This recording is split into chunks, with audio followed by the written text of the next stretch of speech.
Hola, ¿qué tal? ¿Cómo estáis? Me llamo Leonor y voy a compartir con vosotros en este día. Estos domingos anteriores hemos estado haciendo una serie de predicaciones que tenían relación con películas y te animo a, si no has visto alguna de ellas, a que puedas buscarlo y puedas conectarte y puedas verlas porque seguro que Dios tiene algo que decirte con ellas. La primera fue Canaan Wars. Luego vimos Brave, Big Fish, todos los días de mi vida.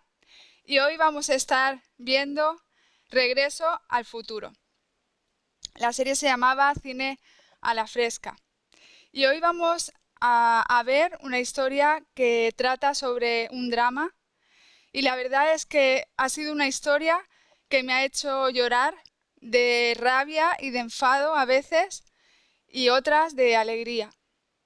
Y nos vamos a ir a Génesis 37, donde vamos a ver la historia de José. Y empezamos viendo un poco su contexto familiar y vemos que su madre murió, que él vivía con su padre, Jacob, y con sus hermanos, aunque la mayoría de ellos eran hermanastros, y él era el preferido de su padre. Nos dice el texto que lo amaba más que a los demás. Hasta le dio una túnica especial de colores, pero la verdad es que ser el preferido de su padre en este momento de su vida no le ayudó mucho. Eso hizo que sus hermanos lo odiaran aún más. Ya nos dice el texto que sus hermanos lo odiaban y encima en ese momento tuvo unos sueños donde parecía que los hermanos se iban a acabar inclinando hacia él. Claro, imagínate, eso hizo que ellos se enfadaran aún más, que lo odiaran aún más, que tuvieran celos, envidia de él, aunque la verdad es que los sueños era algo normal en este contexto, porque Dios usaba los sueños para hablar a la gente. Pero ellos, en vez de preguntarse qué querría decir Dios o a qué se estaría refiriendo o cualquier cosa así, lo que hicieron fue usar esos sueños pues para enfadarse aún más con él, para tenerle aún más rabia. Y vemos que se burlaban de él llamándole el soñador y le hacían como una especie de bullying en aquel tiempo. Y ellos eran pastores de ovejas, así que un día cogieron los rebaños y se fueron muy lejos.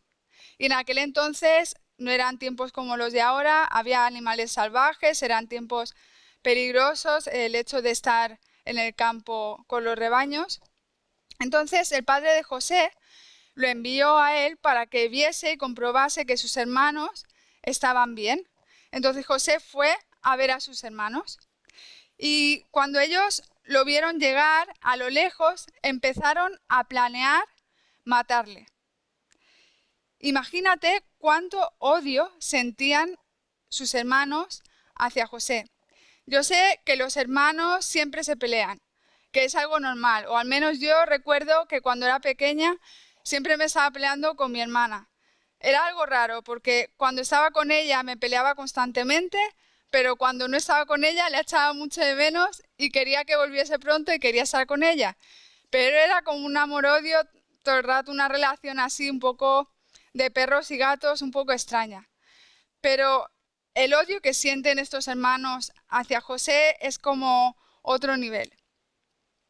Así que lo que hicieron cuando lo vieron a lo lejos, después de planear matarlo, fue que decidieron meterlo en una cisterna, o sea, en una especie de hoyo muy profundo, vacío, para dejarlo allí y que se muriera allí solo. Entonces cogen y lo meten allí en esa cisterna y ellos se ponen a comer tan tranquilamente y José allí dentro metido. De repente pasan unos mercaderes y se les ocurre que por qué no venderlo y así al menos pues no lo estarían matando, lo estarían vendiendo y es como que era menos grave. Y cogen al final, lo sacan de la cisterna y lo venden a esos mercaderes y lo venden como a un esclavo. Imagínate qué debió pensar José, qué debió decir, qué palabras les debía estar diciendo, ¿qué pasa? ¿Qué os he hecho? ¿Por qué esto? No entiendo nada, pero ¿por qué? ¿Cómo? ¿Por qué? ¿Qué he hecho?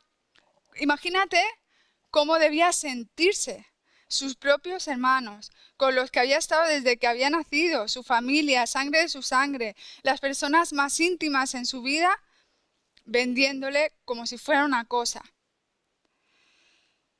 Sus hermanos querían matarlo y al final lo vendieron, pero eran sus hermanos. ¿Y dónde estaba Dios en este momento? ¿Por qué permite algo así? ¿Qué había hecho él para merecer eso? Si aparentemente no había hecho nada malo. Parece que en este momento de su vida a Dios ni se le ve ni se le oye. ¿Dónde está Dios? Parece que no está. ¿Dónde está Dios? Y si seguimos en Génesis 39, en la historia de José vemos como el Señor empieza el capítulo dejándonos claro una cosa muy importante. Y dice así en el versículo 2, el Señor estaba con José. Yo me preguntaba dónde estaba Dios, pero Dios aquí nos dice que te quede claro, el Señor estaba con José. ¿Qué? ¿Cómo? Pero si lo habían vendido sus hermanos. Si ahora sería esclavo toda su vida, y ser esclavo en aquel entonces era de repente dejar de ser una persona libre, una persona normal, con voz y voto, a pasar a ser algo más parecido a una cosa. Alguien que simplemente debía obedecer las órdenes que se le daba, alguien a quien se le podía comprar o a quien se le pedía, a quien se le podía vender. O sea, algo más parecido a un objeto que no a una persona libre. Pero la historia de José continúa y aparece Potifar, que era un hombre muy poderoso que lo compró a él como esclavo. Y se nos dice que José servía con tanta excelencia a Potifar que se notaba que el Señor estaba con él. No estaba resignado a la situación que le había tocado vivir cuando él no había hecho nada malo. No estaba, ni siquiera se le ve enfadado, ni angustiado.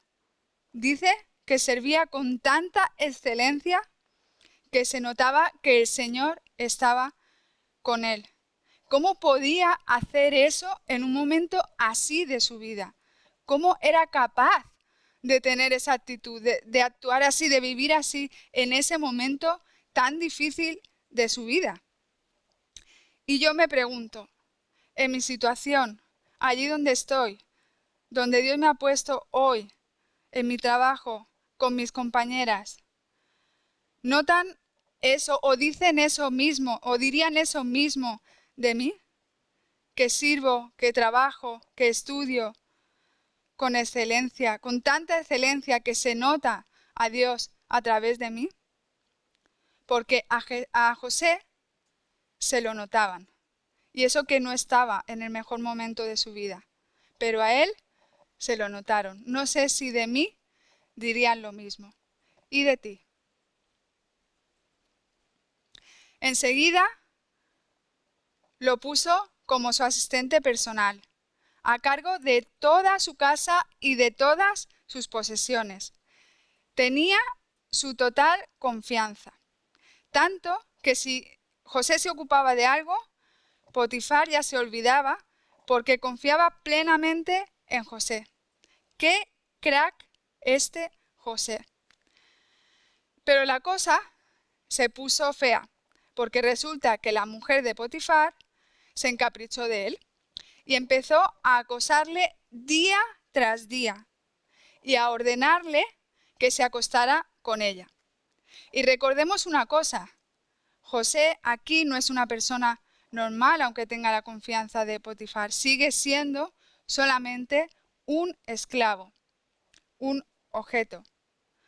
Aunque eso a lo mejor hacía que la molestara aún más, que alguien siendo esclavo la rechazara, cuando ella era la dueña, ella era la ama, ella era la que mandaba. Pero bueno, la cuestión es que lo fácil para José hubiera sido dejarse llevar. Y a lo mejor podría haber dicho simplemente, mira, yo soy esclavo y yo me tengo que limitar a obedecer. Si a mí me mandan algo, yo tengo que limitarme a obedecer y punto. Y a lo mejor podría haber usado eso de excusa para dejarse llevar y acostarse con ella. Pero vamos a ver qué es lo que hace José, vamos a ver cuál es la actitud de José. Nos dice que José la rechazaba y la evitaba tanto como podía, porque no quería ofender ni a su amo, que había depositado la confianza en él, ni mucho menos a Dios. Y también hacía que me preguntara si yo rechazo así el pecado. Porque vemos que José ni siquiera usa de excusa el ser esclavo como cosa a la que aferrarse y decir, podría haberme dejado llevar y ya está. No, no, la confianza que han depositado en él y sobre todo el ofender a Dios para él es mucho más importante, es algo de mucho más peso que simplemente la opción de dejarse llevar y ya está. ¿Rechazo yo así el pecado en mi día a día, en mi vida?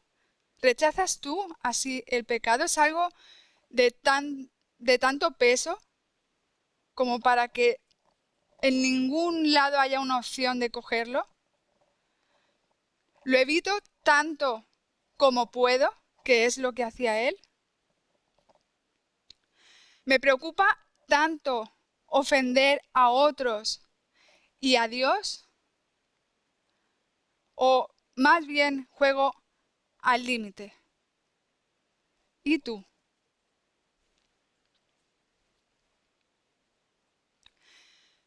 Un día fue a hacer su trabajo y ella le agarró la ropa, la túnica, y volvió a ordenarle que se acostara con ella.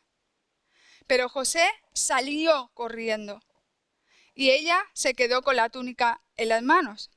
Entonces empezó a llamar a los criados, a la gente, a los sirvientes y a contarles a todos una mentira, porque les dijo a todos que él había intentado violarla y que por eso ella, al defenderse, le había arrancado la ropa y lo acusaron de violación, de intento de violación, sin que le diesen la opción ni la opción mínima de explicarse o de defenderse. Todos creyeron a la mujer absolutamente y lo metieron inmediatamente en la cárcel. Jolines.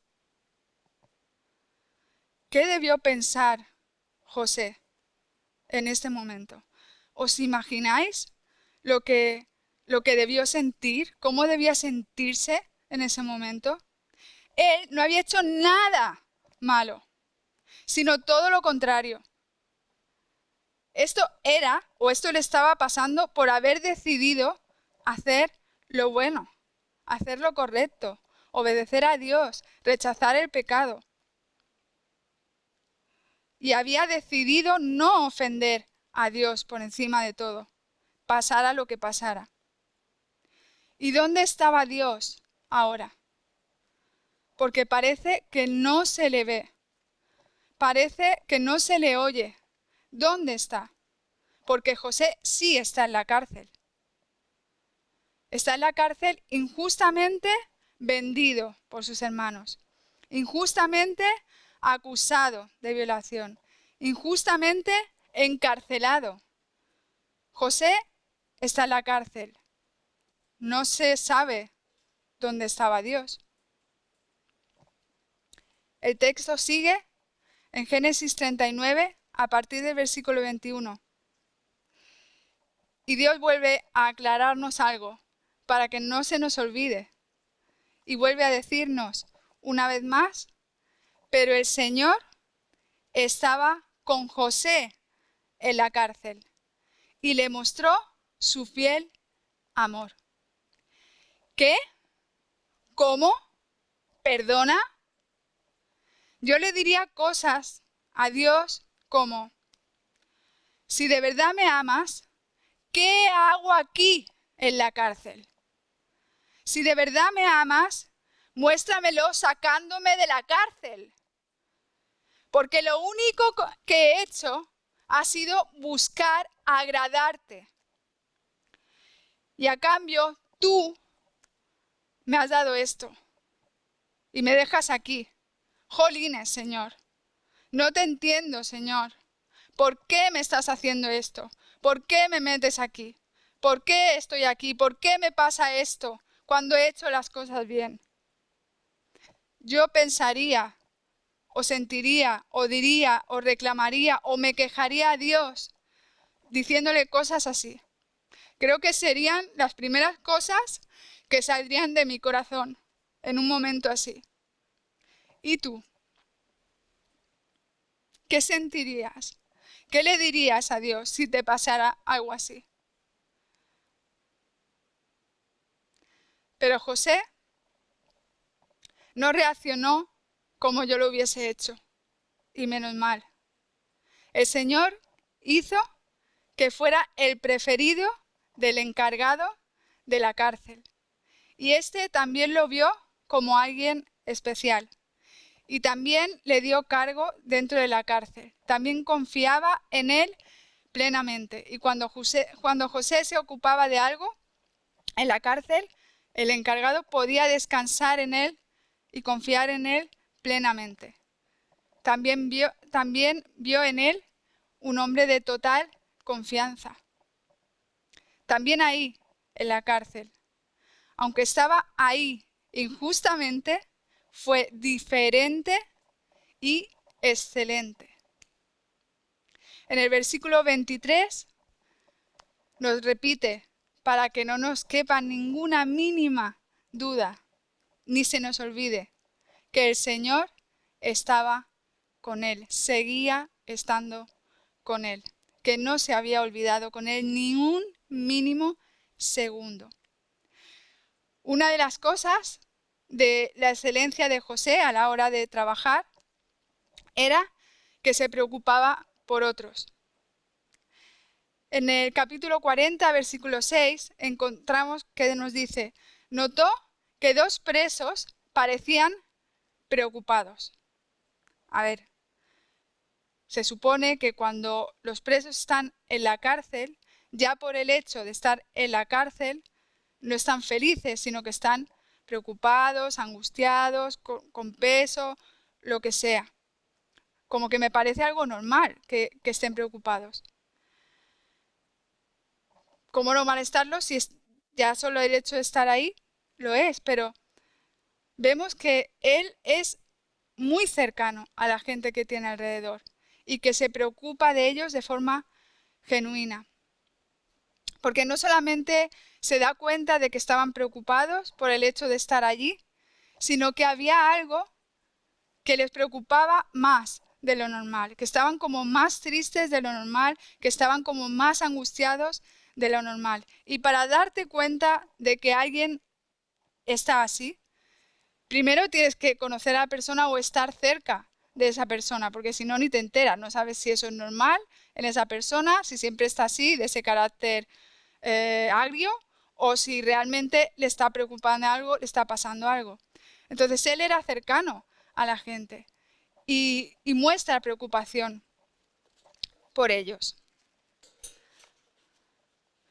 Personalmente, creo que si yo estuviera en esa situación, en la cárcel, con gente pasándolo mal a mi alrededor, creo que estaría tan preocupada de mí misma que me daría y me daría tanta pena yo misma que no tendría tiempo, ni pensaría, ni se me pasaría por la cabeza preocuparme de los demás y mucho menos ocuparme de los demás. ¿Tú cómo crees que reaccionarías en una situación así? José se preocupó y se ocupó de ellos. Vemos cómo estuvo pendiente de ellos, los escuchó y los ayudó interpretándoles sus sueños, que era lo que en ese momento les preocupaba. Aunque ellos no hicieron lo mismo por él, porque de hecho a uno le pidió que cuando saliera de la cárcel se acordara de él y le hablara al faraón de él para que lo sacaran de la cárcel. Pero en cuanto salió, se olvidó de José completamente y no le hizo ni caso. Y esto nos muestra en realidad que José no quería estar allí. Pero es que no se nota nada en su actitud. No hay queja contra Dios en su boca en ningún momento ni un segundo. Encima, sirve con excelencia. Y los que están a su alrededor notan que Dios está con él. Se preocupa y se ocupa de los que tiene cerca. Y es como si fuera súper consciente de estar exactamente en el momento y en el sitio donde Dios lo quería usar, donde Dios lo había puesto. Y no le preocupa nada más, o no se despista con nada más. En Génesis 41 seguimos viendo que el tiempo pasa y José sigue estando en la cárcel. Pero resulta que el faraón de aquella época tiene unos sueños que nadie sabe interpretar, ninguno de sus magos ni los más listos de su reino. Entonces, su copero le habla de este José, que era, porque el copero era uno de los hombres que José había ayudado y por los que se había preocupado en la cárcel. Y le habla de este José al faraón y lo mandan llamar inmediatamente. José, el faraón le cuenta los sueños a José y José interpreta su sueño. Y encima diciendo que ni siquiera ese poder de interpretar salía del mismo, sino que era Dios, que decidía usarlo en ese momento de esa manera y que la gloria era para Dios. Y vemos como no solamente hace lo que le pide el faraón en ese momento, que era interpretar su sueño, decirle lo que significaba y ya está, sino que se implica mucho más. Y de hecho aconseja al faraón y le dice lo que tiene que hacer para que las cosas le vayan bien.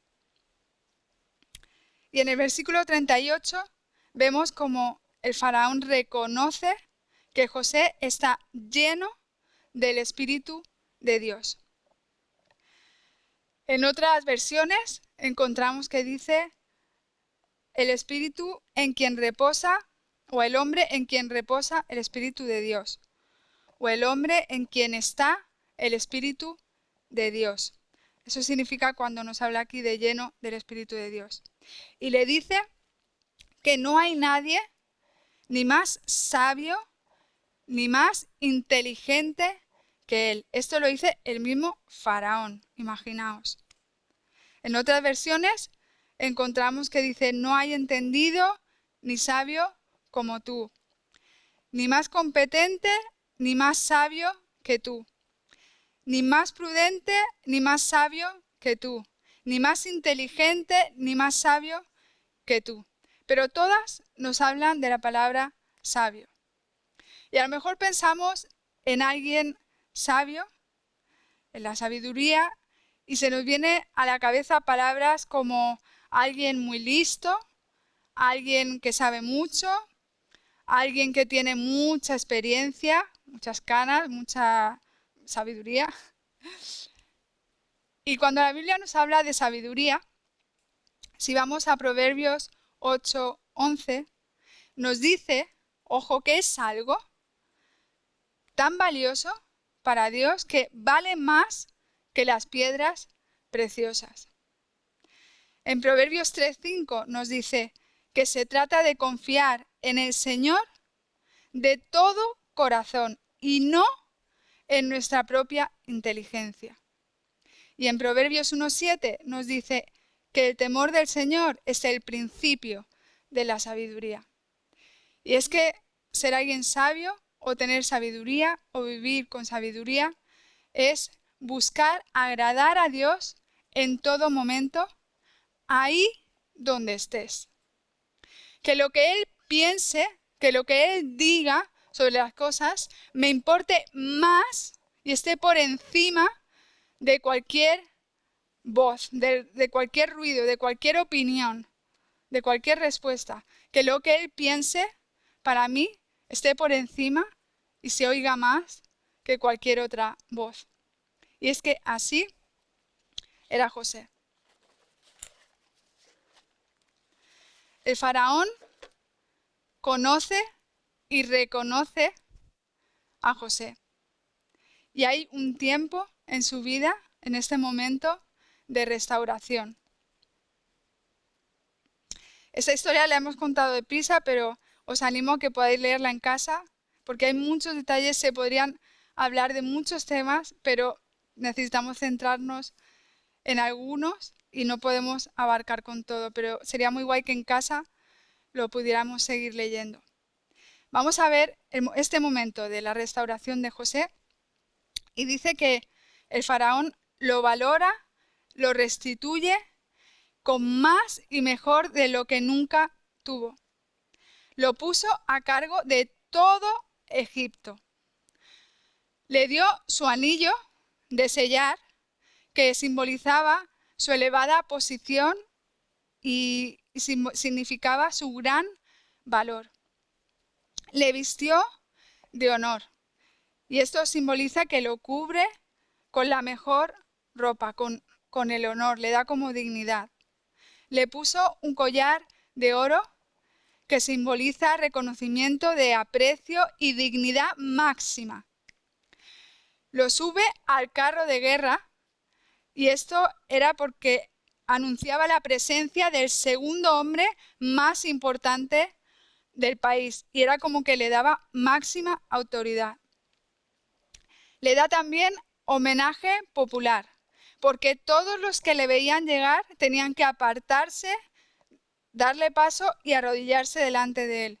Y es como que quiere que tenga ese reconocimiento público de todas las demás personas. Y le puso un nuevo nombre, le da una nueva identidad. José significa Dios dará. Y creo que es algo que él ha tenido mucho presente a lo largo de su vida. Porque parecía que José vivía cada situación como sabiendo eso o muy consciente de eso. De que Dios daría. De que Dios era el que daba, de que Dios era el que quitaba y de que se trataba de Dios, de lo que Dios quisiera hacer en él, de donde Dios lo quisiera llevar, de donde Dios lo quisiera poner y no de él mismo y de sus deseos. Y le cambian el nombre y le ponen un nombre egipcio que significa, se llama Safnat Panea y quiere decir Dios habla y vive. ¿Por qué? ¿Por qué le ponen este nombre? Pues porque a través de José, a través de su vida, todos los que le conocían o los que estaban cerca podían ver que Dios era real y estaba vivo hoy, ahí. Le da una esposa y eso era mucho más de lo que él esperaba porque ni lo había pensado. Y tiene 2 hijos. Al primer hijo le llama Manasés porque dijo, Dios me hizo olvidar todas mis angustias y a todos los de la familia de mi padre. Y es como una forma de cada vez que llame a su hijo reconocer que Dios ha sido el que ha sanado su vida. Y según su segundo hijo le llama Efraín, porque dijo, Dios me hizo fructífero en esta tierra de mi aflicción. Y es como que reconoce que Dios ha sido el que ha hecho con él y el que ha provisto para su vida. Estos nombres le recordaban una y otra vez que había sido Dios quien sanó cada una de sus angustias y seguía siendo Dios quien le daba más de lo que esperaba y más de lo que había soñado. Pero su historia no acaba aquí. ¿Sabéis quién o quiénes acaban viniendo a pedirle comida? Pues aquellos que en un inicio de su vida planearon matarle, sus hermanos. Aunque al principio no le reconocen, os animo a que podáis leer también con detalle todo. ¿Cómo actuó José? ¿Cuál fue su actitud, su reacción con ellos? La verdad es que para José, una vez más en su vida, no fue nada fácil. Porque él no era un superhéroe. Él era un hombre de carne y hueso como tú y como yo. Y si nos fijamos en el texto, vemos un montón de veces donde sale la palabra, la frase José lloró. José lloró. Era alguien de carne y hueso. Lloró cuando vio a sus hermanos, 42-24. Cuando vio a su hermano pequeño Benjamín, 43-31, se deshizo. Cuando les dijo quién era en realidad a sus hermanos, en el 45-1 y 2. Cuando besó a cada uno de ellos, a pesar de todo, en el 45-14. Cuando se encontró de nuevo con su padre, en el 46-29. Cuando su padre murió, en el 51. Y cuando los hermanos le piden perdón por miedo, después de haber muerto su padre, en el 50-17. Constantemente José llora porque José lo está pasando mal. Y le afectan las situaciones que está viviendo. ¿Y cuáles son sus palabras finales? En Génesis 50-19 vemos que José le respondió a sus hermanos. Les dice, no tengan miedo. ¿Acaso soy Dios para castigarlos? Ustedes se propusieron hacerme mal, pero Dios dispuso todo para bien. José estaba amándolos, aunque merecían ser castigados y mucho.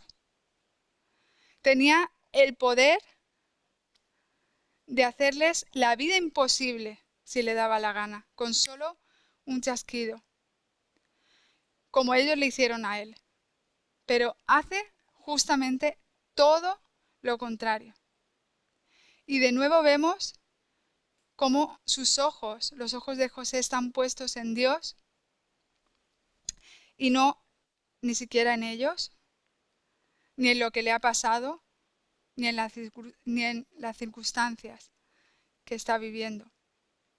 Y sigue diciendo, Él, Dios, me puso en este cargo para que yo pudiera salvar la vida de muchas personas. No tengan miedo. Yo seguiré cuidando de ustedes y de sus hijos. Y así que hablándoles con ternura y bondad, los reconfortó. ¡Wow! José, una vez más, nos muestra lo consciente que es de que Dios está al control, al volante de su vida. Dice, pero Dios dispuso todo para bien. Él me puso en este cargo. José ha podido experimentar, aunque no ha sido fácil, que el Señor estaba con él a pesar de lo que vivía a su alrededor, de la locura que vivía a su alrededor. Aunque no le veía, ni le oía, ni a lo mejor a veces le sentía, Dios fue quien trajo a José hasta ahí, hasta ese momento, y lo usó para ayudar a muchos. Porque Dios no es caprichoso contigo, ni lo fue con José, sino que hace lo mejor para él y para ti. José aprendió y nos demuestra que se puede confiar y descansar en Dios, que sus planes y sus formas y sus tiempos son los mejores porque Él lo dice así, Él sabe lo que hace y por qué lo hace y cuándo lo hace y cómo lo hace. Porque aunque no lo veas, ni lo oigas, ni le sientas, ni cuando hace las cosas mejor, ni cuando hace las cosas peor, Él está ahí contigo. Esa es la historia de José, pero también es tu historia. Cuando la gente, tu familia, te falle, te venda, el Señor está contigo. Cuando te engañen y lo que vivas sea muy, muy injusto, el Señor está contigo. Cuando vivas en la más fría y dura cárcel, el Señor está contigo. Él quiere restaurar tu vida. Tu vida no es casualidad y como hemos visto en José, podemos confiar de tal manera que descansemos en que Dios sabe todo y en que Él se ocupa, en que estás en las únicas manos que no fallan y que su reloj es el mejor, mejor que el mío y mejor que el tuyo. El Señor está contigo, también en este tiempo de pandemia. Aunque a veces no le veas ni le oigas, Él está, Él es. Y eso solo depende de su carácter. Y Dios es fiel, es su esencia, Él es así. No depende de ti ni de lo que hay alrededor. Él seguirá siendo así, Él seguirá siendo fiel, es fiel.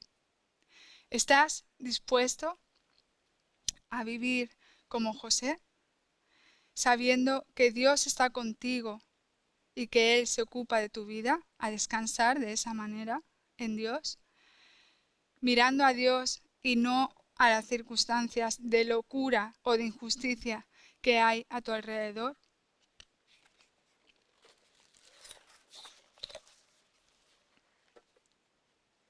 José vivía como muy consciente todo el rato de que Dios estaba con él. Nosotros sabemos que Dios está con nosotros, pero a veces parece que no siempre lo vivimos así.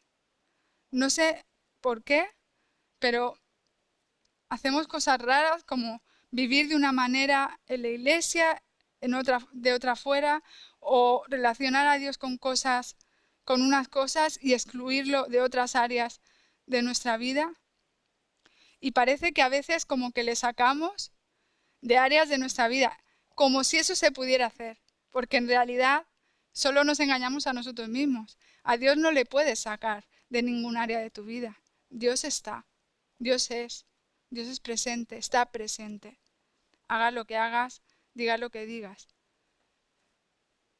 También cuando estás en tentación de pecado, de equivocarte, de lo que sea, en cualquier situación de tu vida, Él está. Pero a veces vivimos como si le dejáramos entrar en unas áreas y en otras no. Como si eso se pudiera hacer. ¿Quieres ser un José? ¿O vivir así, de esta manera? Rechazando el pecado, preocupándote por los demás y ocupándote de ellos, porque tienes el mismo Espíritu de Dios en ti. Dios es el mismo de José que tu Dios ahora, hoy donde estás en tu vida. Recuerda que José no es un superhéroe, que es como tú y que es como yo, que era sabio porque lo que más le importaba a él era lo que Dios pensara de las cosas, que Dios era tan real para él, pero ¿y para mí? Yo vivo a Dios de la misma manera que lo vivía José. ¿Y tú? ¿Tú le vives así? Tú ves la vida de José y podrías decir, sí, yo hubiera hecho lo mismo. sí, yo hubiera actuado de la misma manera. Sí, yo soy como José. Porque yo me he dado cuenta de que no. Decide amar y restaurar y perdonar donde cualquier otro hubiera buscado venganza y con razón, con motivos. ¿Por qué? ¿Por qué es así? Porque el Señor estaba con él. Y el Señor está contigo igual que estaba con José. Igual porque Él no cambia y es el mismo. Pase lo que pase, a tu alrededor puedes seguir confiando en Él. Él no falla. No permitas que las circunstancias que vives te nublen la vista o que te despisten, porque el Señor está contigo. Para José, Dios es natural en todo momento. Lo vive en su día a día, en lo que hace, en el ahora, allí donde está.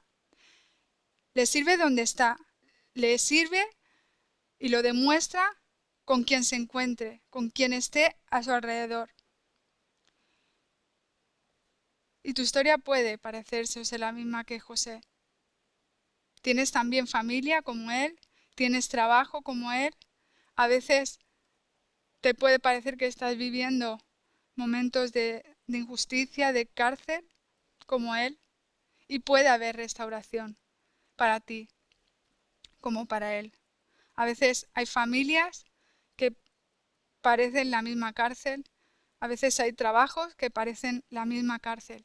Sea lo que sea que estés viviendo, puede haber restauración para ti. Dios puede mostrarte y demostrarte que está contigo porque lo está.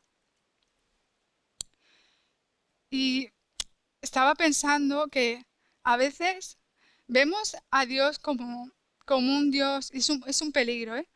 Vemos a Dios como un Dios tan sobrenatural y tan grande, que no me malentendáis, lo es. Dios es grande, es sobrenatural, puede hacer cualquier cosa, puede hacer lo que sea, para Él no hay límites. Pero creo que a veces pensar o ver solamente a Dios así puede ser un peligro para nuestra vida, porque lo vemos como que solamente sirve o lo usamos o le llamamos o le vivimos en momentos donde necesitamos que Él sea sobrenatural o que Él se muestre de forma sobrenatural o que haga un milagro o que haga lo que sea. Pero se nos olvida y es algo que necesitamos recuperar para vivir como José. Se nos olvida que Dios es real y que Dios es natural.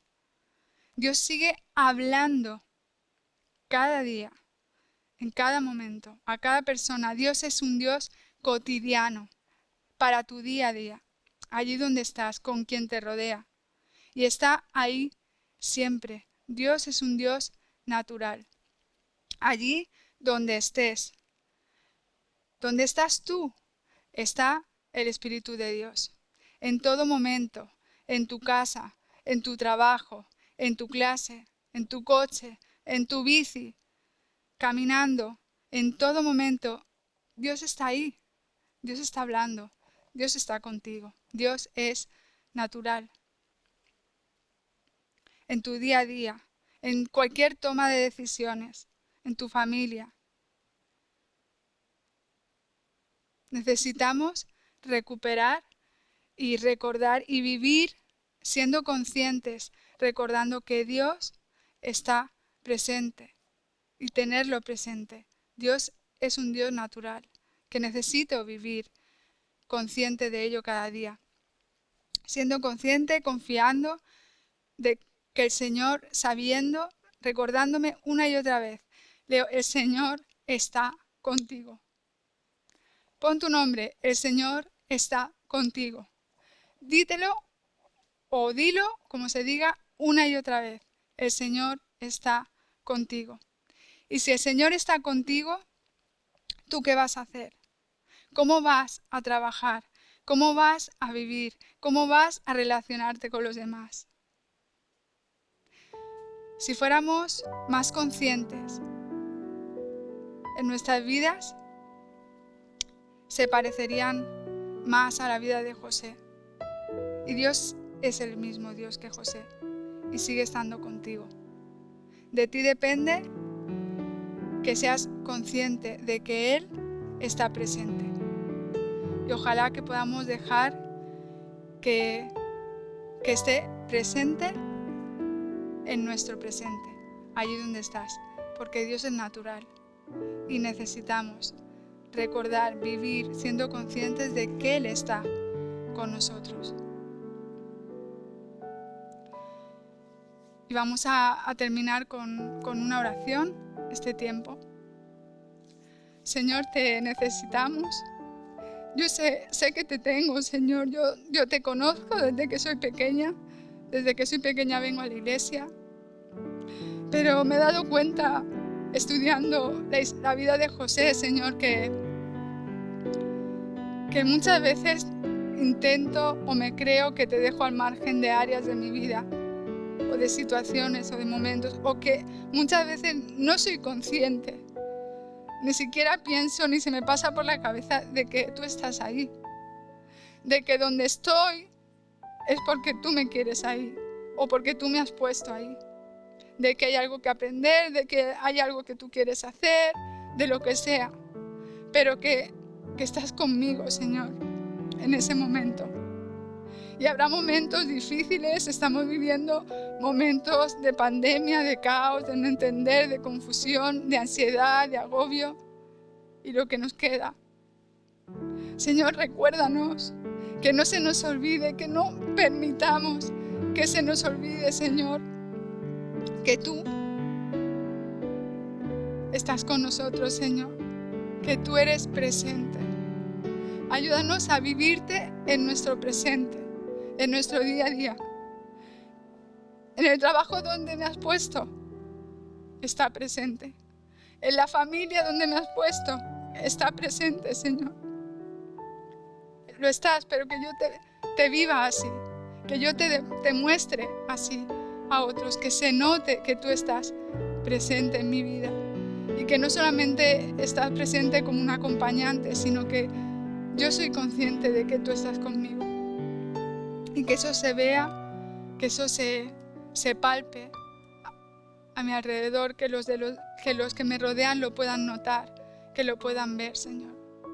Gracias porque todo depende de tu fidelidad, Señor, no depende de mí. Así que en esta mañana, en este día, queremos alabarte por tu carácter, por cómo eres, porque eres un Dios natural, cotidiano, presente en nuestro día a día, que quiere recordarnos para que no se nos olvide, como hacías con José una y otra vez, que el Señor está contigo.